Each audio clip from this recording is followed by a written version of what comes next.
Welcome to an episode of the From the Pure Land podcast, videocast. I'm Mel Pine, and this is our New Year's look back and look forward podcast, videocast, and blog.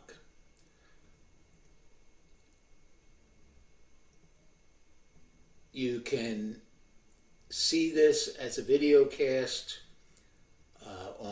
or read it as a blog on the website melpine, MELPINE .substack.com. Oh, and if you were seeing the blog version of this, you'll see this photo of me from a holiday party. The photo was taken at a holiday party with my silly but warm and wonderful Secret Santa gift, which is also not only a hat but a mask as well, made by a women's collective in the Andes. And I thought it would be a light touch to begin a post with a headline that sounds like it's going to be heavy, but I don't intend it that way. The headline is, "A funny thing happened on my way to death." And the readout subhead, "Here's a hint. It's about this Substack blog, Life and What Lies Ahead." It begins with a quote. "Live your life fully." The quote is from Dzogchen Ponlop Rinpoche. "Live your life fully and use every moment, every opportunity in a way that is beneficial for oneself and for others. If we live every moment the same, in a peaceful, positive, and kind way, then death is also another moment, the same. So there's no difference." The quotation is from Andrew Holochek's book, Preparing to Die, Practical Advice and Spiritual Wisdom from the Tibetan Buddhist Tradition. I'll return to his book, but first I want to look back a year to the start of 2024. I was happy, joyous with my life and my Buddhist practice. And I was looking forward to my death. Those are not contradictions. I was happy to go on living in my loving marriage of 30 plus years, enjoying our downsized for retirement home, with our kind and generous son visiting regularly.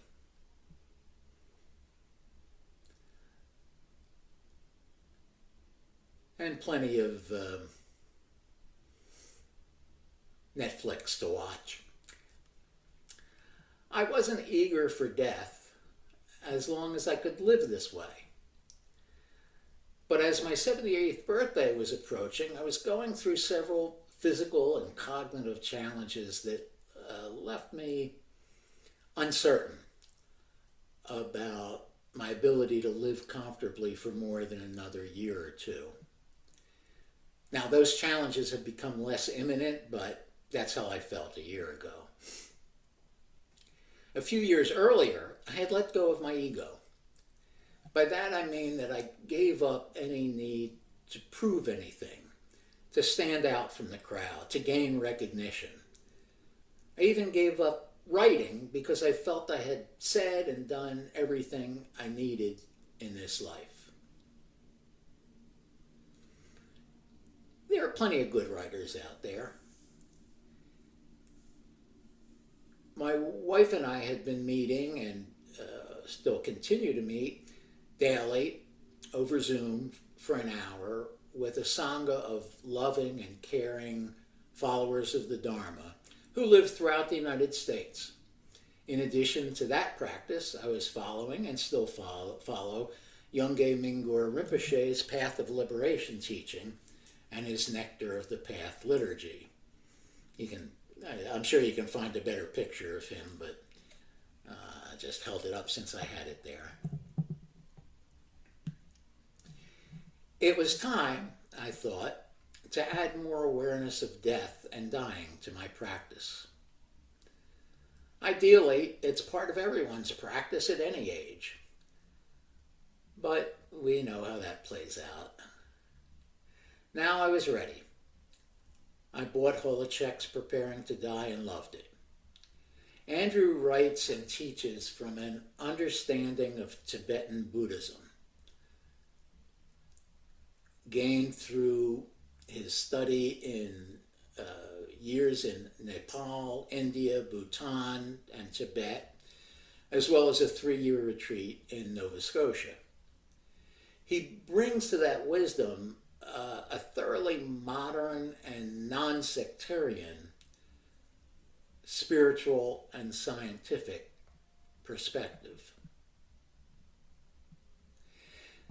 The book helped me incorporate some Pure Land teachings into my Vajrayana practice, and I wrote about that in a September 21st blog post called The Pure Land in Life and Death. And you can find more about Buddha Amitabha and the Pure Land if you want to go there. Again, the website is, and there's a link to it in this post, and the website is melpine.substack.com. Or you could probably find it by putting Melpine Substack blog into Google. In May, I virtually attended Andrew's Blissful Pure Lands retreat and began bringing Buddha Amitabha into my daily meditations as my venerated yidam. A yidam is an image that, for the meditator, represents all Buddhas, all Buddhahood. And here I'll show you the image that I use frequently. My favorite, there are lots of Buddha Amitabha images. That's the one I use most often in my meditations.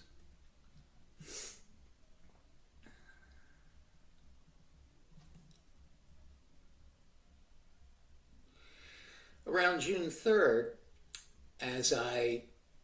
just a week or two after the end of Andrew's retreat, as I meditated one night and brought Amitabha into my consciousness, he seemed to be telling me that there was more for me to do. Hey, I know how to write. I know how to blog. So I can use those skills to manifest my bodhicitta, the desire to liberate others from needless suffering.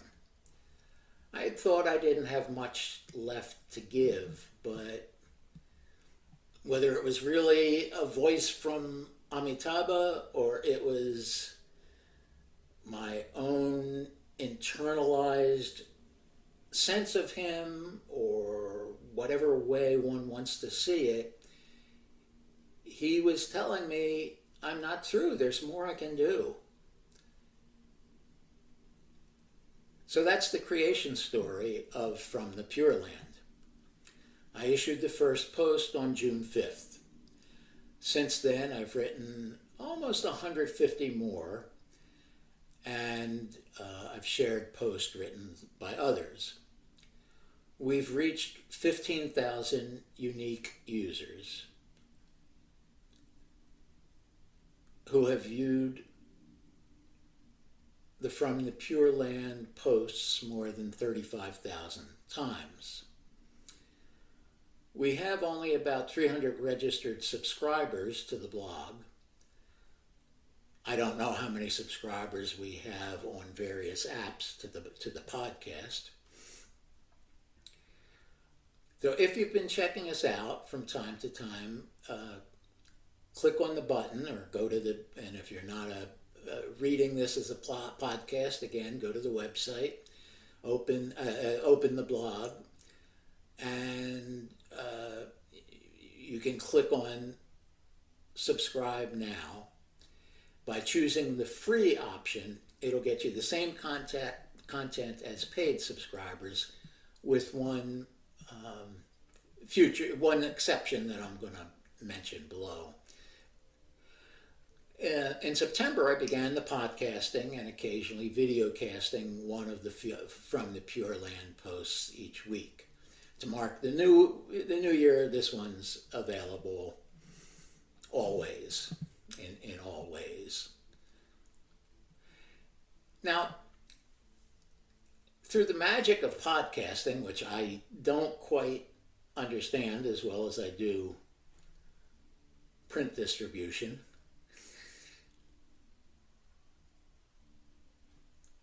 there are people in 49 countries who've listened to one or more of the blog posts. Now, about that funny thing that happened on my way to death, this blog became my remaining life's work, and in doing so, greatly improved my physical and cognitive health. I still have no problem greeting death as a friend whenever it's my time. But I also have an additional reason and an additional resolve to stay alive and functional. I have this countdown timer on my laptop here. It tells me that I have 508 days left until my 80th birthday. That was the original date I set to evaluate my health prospects. Now it's a date to celebrate my 80th birthday. It's also the self-imposed deadline for completing a book and getting it published. The past 7 months, thanks to Amitabha, or my internalized Amitabha, the past 7 months have convinced me that maybe I do have something fresh to say that readers might welcome, and that might contribute to reducing suffering. So stay tuned. The very tentative title is Demystifying Buddhism, a Middle Way Between Secular and Ossified. Demystifying Buddhism, a Middle Way Between Secular and Ossified.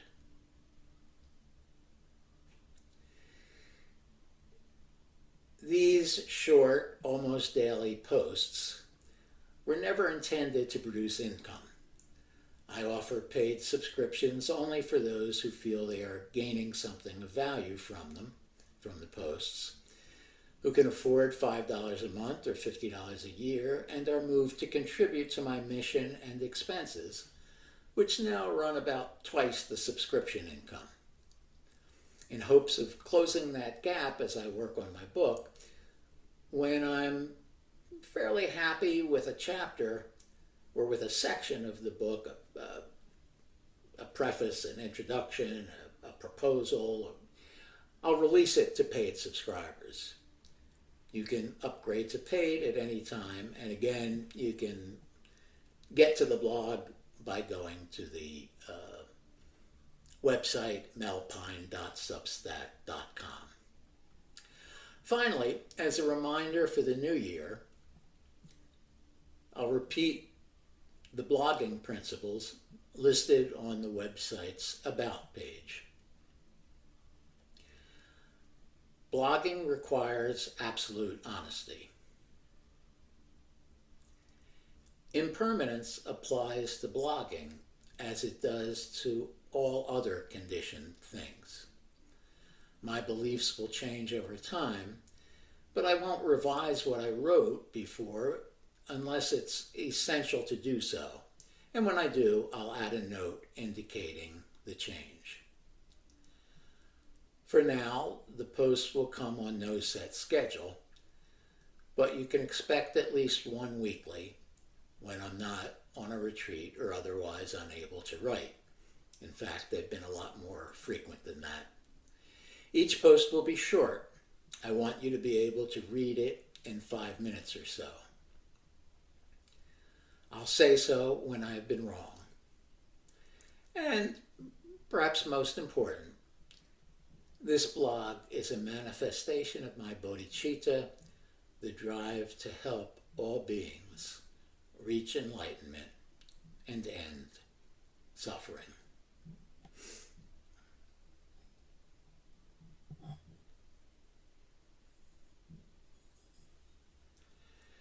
May you all have a joyous new year. May you all live in happiness. May you all live without suffering. May you all find your spiritual